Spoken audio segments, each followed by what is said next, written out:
Welcome to Democracy Now!, democracynow.org, The War and Peace Report. I'm Amy Goodman.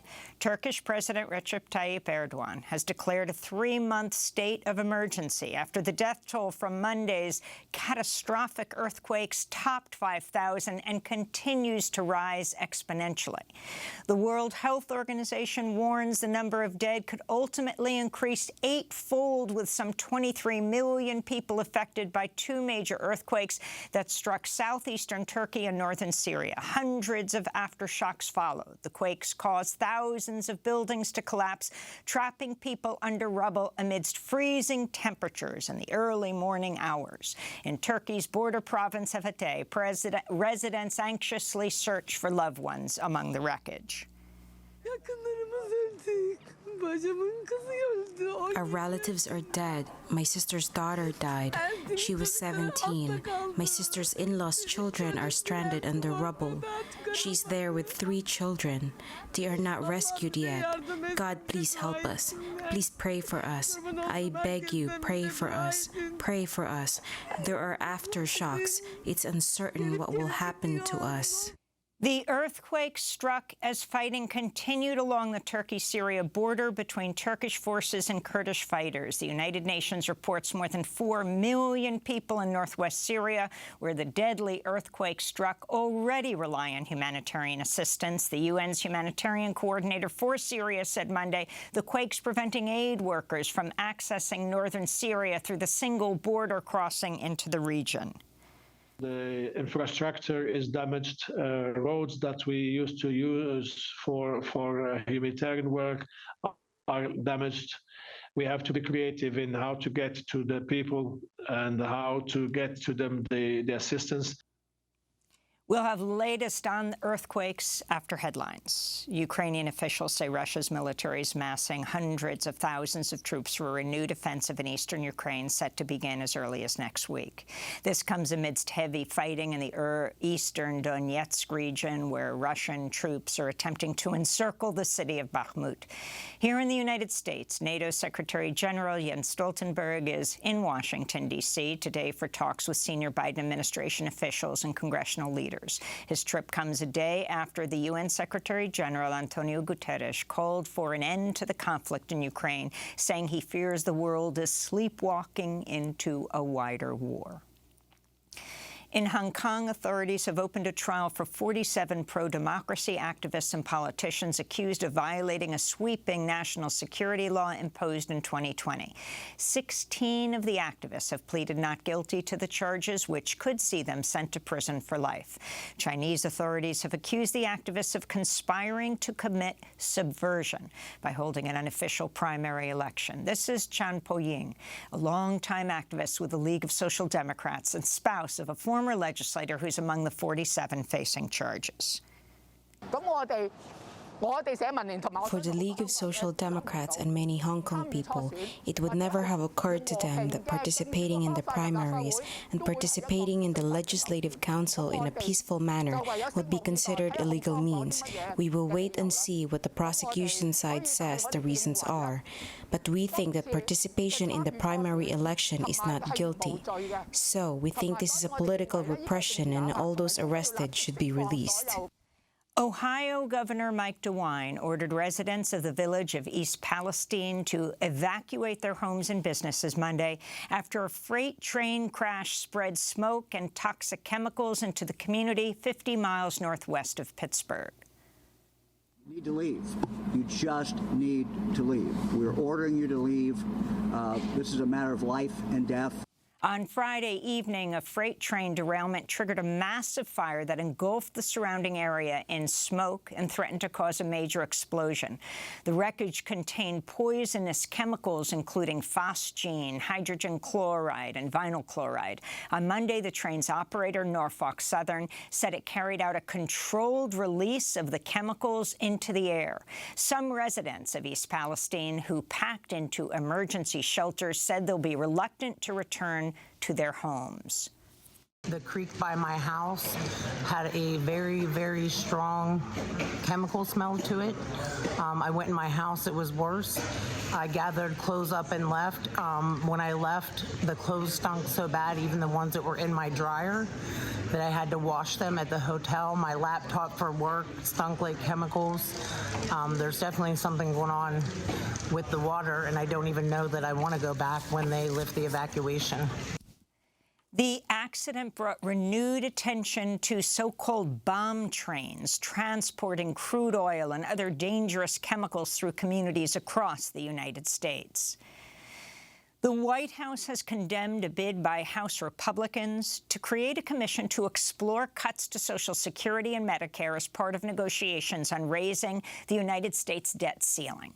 White House spokesperson Andrew Bates told Bloomberg News, quote, "The American people want more jobs and lower costs, not a death panel for Medicare and Social Security," unquote. This comes after House Republicans introduced a bill to repeal the Inflation Reduction Act, which contains major climate investments and allows Medicare to negotiate lower drug costs. President Biden's delivering his annual State of the Union speech tonight. Several special guests have been invited to attend, among them Brett Cross, whose son was one of 19 school children killed by a gunman at Robb Elementary School in Uvalde, Texas last May, and the parents of Tyre Nichols, whose killing at the hands of Memphis police this month prompted murder charges against 5 officers. Biden will use his address to push for a ban on assault weapons and the passage of the George Floyd Justice and Policing Act. Embattled New York Republican Congressmember George Santos is facing fresh scrutiny over a prospective staffer in his Capitol Hill office accusing him of sexual harassment. Eric Myers made the allegation on Twitter, publishing a complaint filed with the Office of Congressional Ethics.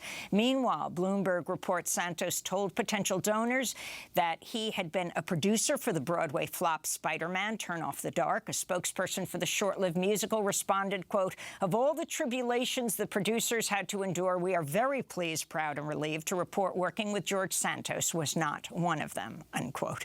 This comes after reports emerged that the Brazilian lawyer Santos hired to defend him against fraud charges in Brazil was convicted and incarcerated for his involvement in a gang execution in 2007. In Georgia, the family members of environmental activist Manuel Esteban Paez Terán said Monday multiple Atlanta police officers shot the 26-year-old at least 13 times, killing Terán during a raid last month on a peaceful encampment of protesters opposed to the proposed construction of a $90 million police training complex in Wilani Forest. The family conducted a private autopsy of Terán, who went by the name Tortuguita, and demanded access to the Georgia Bureau of Investigation's probe into the fatal shooting. Terán's family, including their mother Belkis, spoke out publicly for the first time at a news conference outside the DeKalb County Courthouse Monday. They denounced charges of domestic terrorism against dozens of other Atlanta forest defenders who've been arrested protesting Cop City. This is Terán's brother, Daniel Paez. Calling protesters only charged with trespassing misdemeanor as terrorists is not absolute honesty and trustworthiness. Raise your hand if you know of any terrorists known for their infamous trespassing. We have been lied to. That is the truth. My call to action goes to the police officers. Find your moral courage and place your nation over loyalty to individuals. Forcefully stop each other from killing civilians. Immigration rights advocates have released a series of newly obtained documents revealing the racist and violent language used by Immigration and Customs Enforcement, ICE officials, against black asylum seekers. The communications between ICE agents are from 2020-21, while the Biden administration mass deported black asylum seekers to Cameroon and other African countries in what became known as death flights. Dozens of Cameroonian asylum seekers deported by the U.S. faced torture, sexual violence, and forced disappearances upon returning to Cameroon. At the time, Cameroonian asylum seekers also denounced torture from ICE agents who assaulted and restrained them, they said, and many times violently forced them to sign their deportation orders. In one email chain, an ICE official compares deportations to sports, while a high-ranking ICE official living in Cameroon complained about having difficulties finding a Catholic church there that wasn't Africanized. In a statement, Luz Lopez of the Southern Poverty Law Center's Immigrant Justice Project said, quote, "Black migrants suffer unfair and cruel treatment by racist U.S. immigration policies when seeking safety from gang-related violence, political instability, and extreme disasters. For decades, they've been denied due process rights and endured immoral and inhumane treatment in violation of U.S. and international laws, exposing them to further abuse, discrimination, and even death."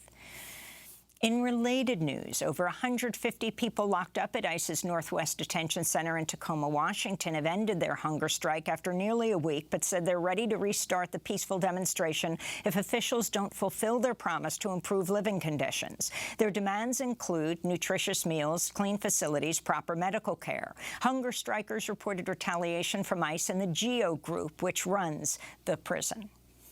In Maryland, 2 people, including a neo-Nazi leader, were arrested and charged with plotting to attack Maryland's power grid. Brandon Russell appeared in a Baltimore court Monday, while Sarah Clendaniel, whom Russell met while in prison, was indicted in Florida. The 2 face up to 20 years in prison. This is FBI Special Agent Thomas Sobaczynski. Sarah Beth Clendaniel and Brandon Russell conspired to inflict maximum harm on the power grid, a key component of our critical infrastructure. The accused were not just talking, but taking steps to fulfill their threats and further their extremist goals. The White House has said white supremacists and violent extremist militias pose the most significant domestic terrorism threat in the United States. And supporters of Leonard Peltier rallied in cities and towns across the United States and around the world Monday, calling for the release of the 78-year-old Indigenous rights activist. The protest came as Peltier entered his 48th year behind bars for a crime he says he did not commit.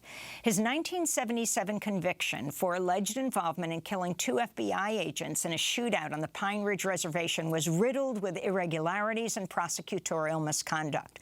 Last month, the former senior FBI agent Colleen Rowley told The Guardian in the 1990s she helped ghostwrite an op-ed arguing against Peltier's release. She said for years, new FBI agents were indoctrinated against Peltier.